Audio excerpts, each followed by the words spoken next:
The occupation of Constantinople, the capital of the Ottoman Empire, by British, French and Italian forces, took place in accordance with the Armistice of Mudros, which ended Ottoman participation in the First World War. The first French troops entered the city on November 12, 1918, followed by British troops the next day. The Italian troops landed in Galata on February 7, 1919. Allied troops occupied zones based on the sections of Constantinople and set up an Allied military administration early in December 1918. The occupation had two stages. The initial phase, in accordance with the armistice, gave way in 1920 to a more formal arrangement under the Treaty of Chevreuse. Ultimately, the Treaty of Lausanne, signed July 24, 1923, led to the end of the occupation. The last Allied troops departed from the city 2 months later, and the first Turkish national movement troops entered on October 6, 1923. 1918 saw the first time the city had changed hands since the fall of Constantinople in 1453. Along with the occupation of Izmir, it mobilized the establishment of the Turkish national movement and the Turkish War of Independence. Background: the Ottomans estimated that the population of Constantinople in 1920 was between 800,000 and 1,200,000 inhabitants. Having collected population statistics from the various religious bodies, the uncertainty in the figure reflects the uncounted population of war refugees and disagreements as to the boundaries of the city. Half or less were Muslim, the remainder being largely Greek Orthodox, Armenian Orthodox, and Jewish. There had been a substantial Western European population before the war. The Galata of the occupation, the Armistice of Mudros, which defined the end of World War I for the Ottoman Empire, mentions the occupation of Bosphorus Fort and Dardanelles Fort. On October 30, 1918, Somerset Gough Calthorpe, the British signatory, stated the Triple Entente's position that they had no intention to dismantle the government or place it under military occupation by occupying Constantinople. This verbal promise and lack of mention of the occupation of Constantinople in the armistice did not change the realities for the Ottoman Empire. Admiral Somerset Gough Calthorpe puts the British position as no kind of favour whatsoever to any Turk and to hold out no hope for them. The Ottoman side returned to the capital with a personal letter from Calthorpe, intended for Raouf Forbey, in which he promised on behalf of the British government that only British and French troops would be used in the occupation of the Straits fortifications. A small number of Ottoman troops could be allowed to stay on in the occupied areas as a symbol of sovereignty. The Sultan's position. According to Sir Horace Rumbold, 9th Baronet, the British ambassador to Constantinople, the Sultan Mehmed VI had never grasped or accepted Kemalism, the national perspective of the Turkish national movement. He never perceived the significance of the military and political events following the Armistice of Mudros, failing to realize that the partitioning of the Ottoman Empire was a reflection of his captivity. For him, it was he and his close circle who formed and represented the Turks. There was a group of real Turks who were loyal and working to save the empire at any cost, most probably based on their individual activities. Some of the Turkish revolutionaries fell in out of the Sultan's definition of a Turk. Also, according to Rumbold, the Sultan claimed that Mustafa Kemal was a Macedonian revolutionary of an unverified origin. Bekir Sami Kunda was an Ossetian, and that other individual revolutionaries were Turkish-speaking Albanians, Circassians, etc. Moreover, Rumbold maintained that the Sultan thought that resistance against the Allies with support found in the Bolsheviks would bring Turkey the same fate as Azerbaijan Democratic Republic, which had become the Azerbaijan SSR. The ideology behind the Sultan's perception of the events had taken a very different path. In the following years, Enver Pasha went to Moscow and later to Central Asia, where his ultimate intention was to regain power by using the Bolsheviks through the organization of the Union of Islamic Revolutionary Societies, and an affiliated Party of People's Councils. The Turkish national movement did not give way to the Bolsheviks but instead made peace with the Allies. Enver Pasha was killed fighting the Red Army. Ataturk's reforms abolished the Caliphate, and the Khilafat movement did not save the Ottoman Caliph military administration. The Allies did not wait for a peace treaty for claiming the Ottoman territory. Just 13 days after the Armistice of Mudros, a French brigade entered Constantinople on November 12, 1918. The first British troops entered the city on November 13, 1918. Early in December 1918, Allied troops occupied sections of Constantinople and set up an Allied military administration. On February 7, 1919, an Italian battalion with 19 officers and 740 soldiers landed at the Galata pier. 1 day later they were joined by 283 carabinieri, commanded by Colonel Balduino Caprini. The Carabinieri assumed police tasks. On February 8, 1919, the French General Franchet d'Esperey entered the city on a horse led by 2 of his soldiers. Reportedly this was intended to emulate Mehmed II's entrance in 1453 after the fall of Constantinople, and signify that Ottoman sovereignty over the imperial city was over. On February 10, 1919, the Commission divided for police matter the city in 3 zones. Stambul was assigned to the French, Pera Galata to the British, and Kadikoy and Scutari to the Italians. After the armistice, High Commissioner Admiral Somerset Gough Calthorpe was assigned as the military advisor to Constantinople. His first task was to arrest between 160 and 200 persons from the government of Tevfik Pasha in January 1919.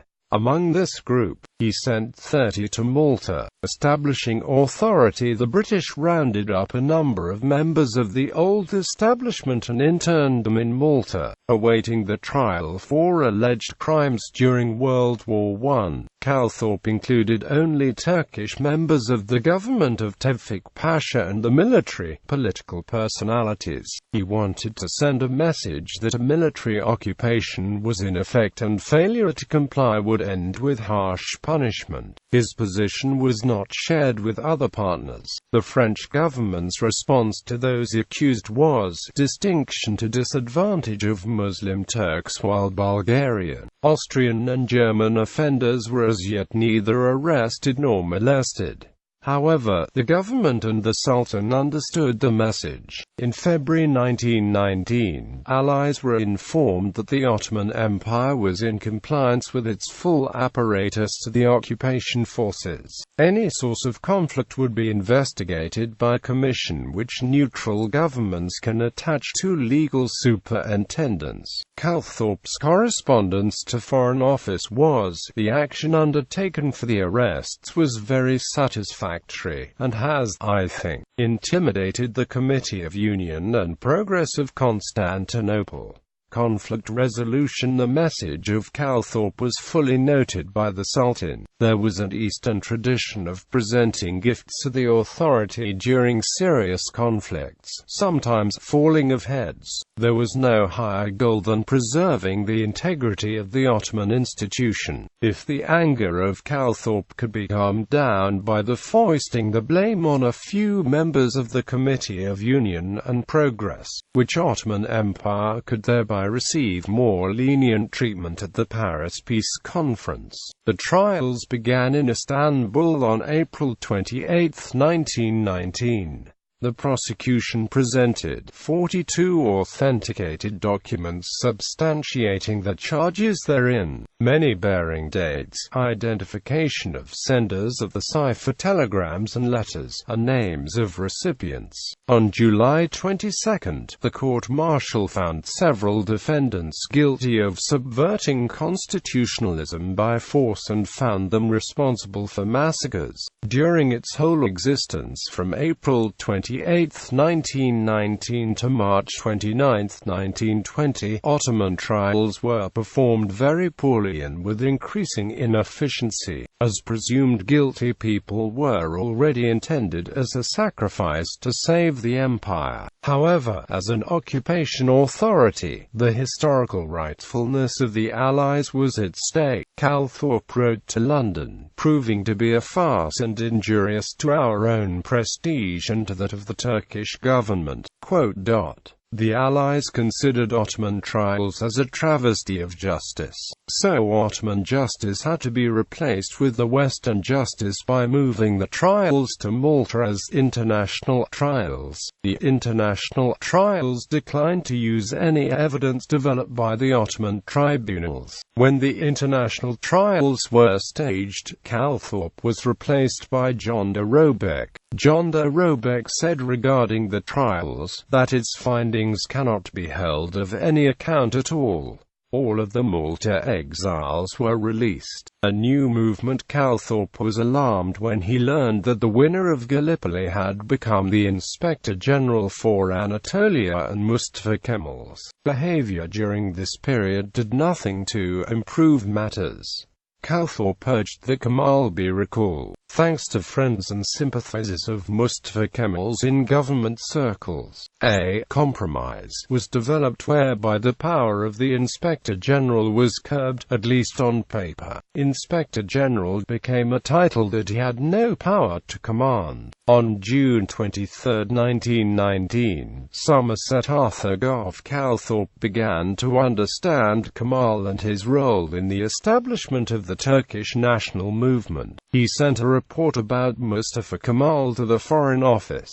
His remarks were downplayed by George Kidson of the Eastern Department. Captain Hurston Sampson warned Calthorpe one more time about the Turkish national movement, but his units were replaced with a brigade of Gurkhas. Arthur Gough Calthorpe was assigned to another position on August 5, 1919 and left Constantinople. John de Robeck, August 1919 to 1922. In August 1919, John de Robeck replaced Somerset Arthur Gough Calthorpe with the title of Commander-in-Chief, Mediterranean, and High Commissioner at Constantinople. He was responsible for activities regarding Russia and Turkey. John de Robeck was very worried by the defiant mood of the Ottoman Parliament. When 1920 arrived, he was concerned by reports that substantial stocks of arms were reaching Turkish revolutionaries,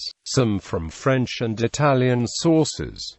In one of his letters to London, he asked, against whom would these sources be employed? In London, the Conference of London took place. It featured discussions about settling the treaty terms to be offered in San Remo. John de Robeck reminded participants that Anatolia was moving into a resistance stage. There were arguments of national pact circulating, and if these were solidified, it would take a longer time and more resources to handle the case. He tried to persuade the leaders to take quick action and control the Sultan and pressure the rebels. This request posed awkward problems at the highest level. Promises for national sovereignty were on the table and United States was fast withdrawing into isolation. Treaty of Chevreuse. The Ottoman Parliament of 1920. The newly elected Ottoman Parliament in Constantinople did not recognize the occupation. They developed a national Pact. They adapted 6 principles, which called for self-determination, the security of Constantinople, and the opening of the straits. Also the abolishment of the capitulations. While in Constantinople, self-determination and protection of the Ottoman Empire was voiced, the Khilafat movement in India tried to influence the British government to protect the Caliphate of the Ottoman Empire, and although it was mainly a Muslim religious movement, the Khilafat struggle was becoming a part of the wider Indian independence movement. Both these two movements on the ideological level share a lot of notions, which during the Conference of London Allies concentrated on these issues. The Ottoman Empire lost World War I, but Asak-I Milli with the local Khilafat movement in was still fighting the Allies. Solidification of the partitioning. February 1920. The plans for partitioning of the Ottoman Empire needed to be solidified. At Conference of London on March 4, 1920, the Triple Entente decided to implement its previous agreements and form what will be the Treaty of Chevreuse. In doing so, all forms of resistance originating from Ottoman Empire had to be dismantled. The Allies' military forces in Constantinople ordered to take the necessary actions. Also, political side increased the efforts to put the Treaty of Chevreuse in writing. On the political side, negotiations for Treaty of Chevreuse presumed a Greek, a French Armenian, Italian occupation region and Wilsonian Armenia over what was Ottoman Empire. Muslim citizens of the Ottoman Empire perceived this plan as losing the sovereignty. British intelligence registered the Turkish national movement as a movement of the Muslim citizens of Anatolia. The Muslim unrest all around Anatolia brought 2 arguments to the British government regarding the new establishments. The Muslim administration was not safe for Christians. The Treaty of Chevreuse was the only way that Christians could be safe. Enforcing the Treaty of Chevreuse could not happen without repressing Mustafa Kemal's national movement. On the military side, the British claimed that if the Allies could not control Anatolia at the time, they could at least control Constantinople. Plan was step by step, beginning from Istanbul, dismantle every organization and slowly move deep into the Anatolia. That meant facing with what will be called as the Turkish War of Independence. British Foreign Department was asked to devise a plan to ease this path. British Foreign Department developed the same plan that they used during the Arab Revolt. This policy of breaking down authority by separating the Sultan from his government, and working different millets against each other, such as the Christian millet against the Muslim millet, was the best solution if minimal British force was to be used. Military occupation of Constantinople. Dissolution of the Parliament. March 1920. The Telegram House was occupied on March 14. On the night of March 15, British troops began to occupy the key buildings and arrest Turkish nationalists. It was a very messy operation. The 10th Division and Military Music School resisted the arrest. At least 10 students were killed by gunfire from British Indian troops. The total death toll is unknown. On March 18, the Ottoman Parliament met and sent a protest to Allies. It was unacceptable to arrest 5 of its members, declared the Parliament. This marked the end of the Ottoman political system. The British move on the Parliament left the Sultan as sole controller of the empire. Without Parliament, the Sultan stood alone with the British. Beginning with March 18, the Sultan became the puppet of the British Foreign Department, saying, "There would be no one left to blame for what will be coming soon." The Sultan revealed his own version of the Declaration of Dissolution on April 11. After approximately 150 politicians were exiled to Malta, the dissolution of the parliament followed by the raid and closing of the journal Yeni Gün. Yeni Gün was owned by Yunus Nadi Ablyoglu, an influential journalist, and was the main media organ publishing the news to the outside world. On March 16, 1920, third day of hostilities, the Allied forces declared the occupation. In an effort to prevent the spread of Turkish nationalism, General Sir George Milne and an Allied force occupied Istanbul. The Allies gave assurances that they had no intention of taking over the government. The Allies sought to keep the straits open and to protect the Armenians. The Allies persuaded the Ottoman government to denounce the Turkish nationalists and sent many into exile. The Sultan had established a Damad-Feriad government. Forcing the peace treaty. The British argued that the insurgency of the Turkish revolutionaries should be suppressed by local forces in Anatolia, with the help of British training and arms. In response to a formal British request too, the Constantinople government appointed an extraordinary Anatolian General Inspector Süleyman Sefik Pasha and a new security army, Kuvayi Inzibatiye, to enforce central government control with British support. The British also supported local guerrilla groups in the Anatolian heartland with money and arms. Many of these groups were led by Circassian refugees from the turmoil of the Russian Civil War, notably Ahmet Anzavur, who led the Kuvayi Inzibatiye and ravaged the countryside.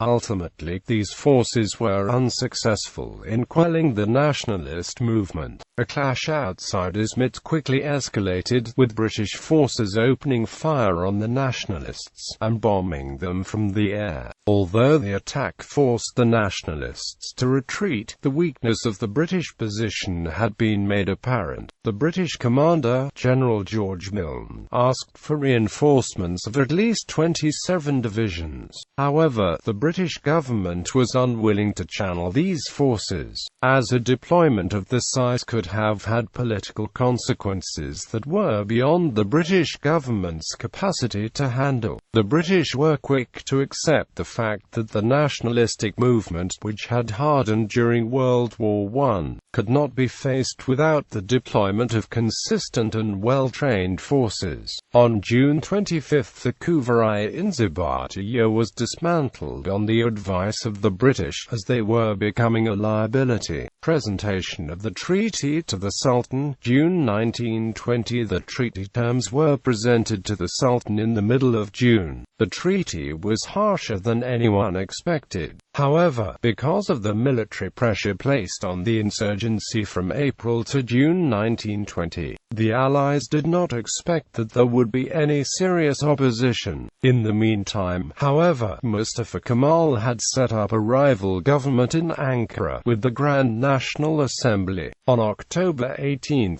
the government of Damad-Feriad Pasha was replaced by a provisional ministry under Ahmet Tevfik Pasha as Grand Vizier, who announced an intention to convoke the Senate with the purpose of ratification of the treaty, provided that national unity were achieved. This required seeking for cooperation with Mustafa Kemal. The latter expressed disdain to the treaty and started a military assault. As a result, the Turkish government issued a note to the Entente that the ratification of the treaty was impossible at the time. End of the occupation. The success of the Turkish national movement against the French and Greeks was followed by their forces threatening the Allied forces at Çanak. The British decided to resist any attempt to penetrate the neutral zone of the Straits, but the French ordered the forces. Kemal was persuaded by the French to order his forces to avoid any incident at Çanak. Nevertheless, the Çanak crisis nearly resulted in hostilities, these being avoided on October 11, 1922, when the Armistice of Mudros was signed, bringing to an end the Turkish War of Independence. The handling of this crisis caused the collapse of David Lloyd George's ministry on October 19, 1922. On 1 November 1922, The Grand National Assembly declared the Ankara government to be the Turkish government and abolished the Sultanate. On 17 November 1922, Mehmed VI Vafaded and the last Ottoman Sultan departed from Constantinople aboard the British ship HMS Malaya. Negotiations for a new peace treaty with Turkey began at the Conference of Lausanne on 20 November 1922 and reopened after a break on 23 April 1923. This led to the signing of the Treaty of Lausanne on July 24, 1923. Under the terms of the treaty, Allied forces started evacuating Constantinople on 23 August 1923 and completed the task on 23 September 1923. British, Italian, and French troops departing Paris-Passau. The first Turkish troops entered Constantinople on 6 October 1923, and on 29 October, the Republic of Turkey was proclaimed, with Ankara as its capital city. List of Allied High Commissioners. France, November 1918 – January 1919, Louis Franchet d'Esparie. January 30, 1919 – December 1920, Albert de France. 1921 – October 22, 1923, Maurice C. Acute Sar. Joseph Pellet. Italy, November 1918 – January 1919, Count Carlo Sforzo. September 1920 – October 22, 1923, Marchese Eugenio Camillo Garrone.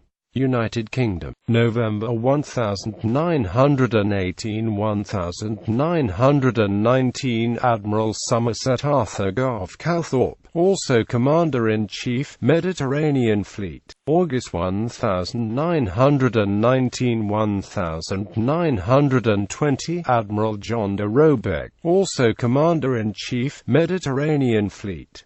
1920 October 22, 1923, Sir Horace Rumbold. Kingdom of Greece 1918 to 1923, Efthymios Kanellopoulos.